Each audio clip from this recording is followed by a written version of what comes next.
శుభం వ్యాధి శ్రీ గురుభ్యో నమః. మీనరాశి వారికి జూన్ 15వ తారీఖు నుండి 30వ తారీఖు వరకు ఏ విధంగా ఉన్న విషయాన్ని మనం విశేషం తెలుసుకుని ప్రయత్నించేద్దాం.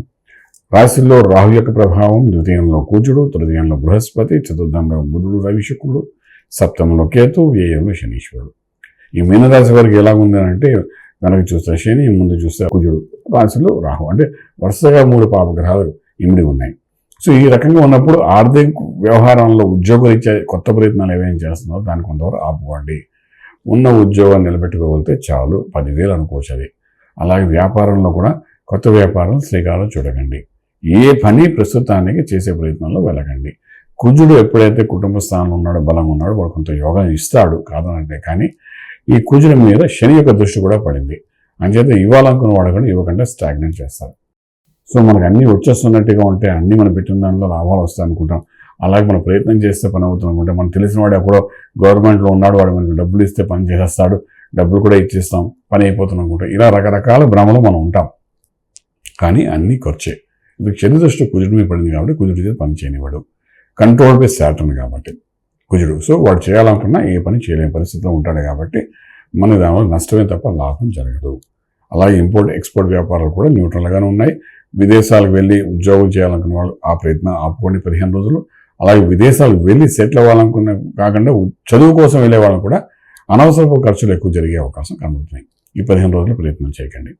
అలాగే ఇక్కడ శుభవార్తలు, శుభకార్యం కోసం చేసే ప్రయత్నాల్లో చేతుల మీదుగా విపరీతం ఖర్చు అవుతాయి, మధ్యవర్తిత్వం వహిస్తారు.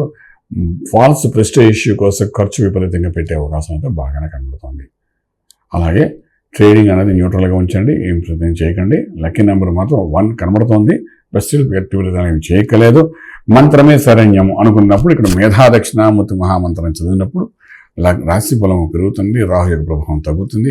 అలాగే కుజుడు శని యొక్క ప్రభావం ఏమి పడకుండా ఉంటుంది కాబట్టి ఆ రాశికి అధిపతి గురువుకి సంబంధించిన ఏ మంత్రమైనా, గణపతి అనుకోండి, దక్షిణామూర్తి అనుకోండి, దత్తాత్రేయుడు అనుకోండి, వెంకటేశ్వర స్వామి అనుకోండి, ఆంజనేయ స్వామి అనుకోండి, ఎవరిని మీరు గురువుగా భావిస్తారో ఆ గురువు యొక్క మంత్రాన్ని సాధన చేసుకుంటే వెళ్ళండి. కుజుడు కుటుంబ స్థానంలో సేపు అలా ఉండడం వల్ల మీరు, మీ కుటుంబం, మీ ఫ్యామిలీ మొత్తం అందరూ కూడా అనుకూలంగా మీకు ఉంటారు. తర్వాత కొంతవరకు కంఫర్ట్గా ఉండి ముందుకు వెళ్ళడానికి అవకాశం ఉంటుంది కాబట్టి ఆ విధంగా ప్రయత్నించండి. స్పెషల్గా రాజకీయ రంగంలో ఉన్నవాడు, రాజనీతిలో ముందుకు వెళ్తున్నవాడు మాత్రం వీలైనంత వరకు కాముగా ఉండడం, మంత్రసాధనం అనుకుంటూ చేసుకుంటూ వెళ్ళగలిగితే మనకు రావాల్సిన వస్తుంది, రానకూడదంది మనకు రాకుండా ఉంటుంది. మీరు ప్రయత్నం చేసి వస్తుందేమో అనుకుంటే మాత్రం మీ మీద పాజిటివ్ కంటే నెగిటివ్ ప్లాన్ ఎఫెక్ట్ ఎక్కువ పడే అవకాశం ఉంది కాబట్టి మీ సాధన మీరు చేసుకుంటూ ఉండండి. రాజమార్గంలో రాజ్యం పొందుతారు. శుభం వ్యాధి. పూర్తి వివరాలకు సంప్రదించండి శ్రీ వేదమాత గాయత్రి జ్యోతిష్యాలయం, బ్రహ్మశ్రీ మంతా సూర్యనారాయణ శర్మ గారు, Srinilayam, first floor, 101, Sai Vaibhav layout, Chitrapuri colony పక్కన, కాజాగూడ, హైదరాబాద్ 500008.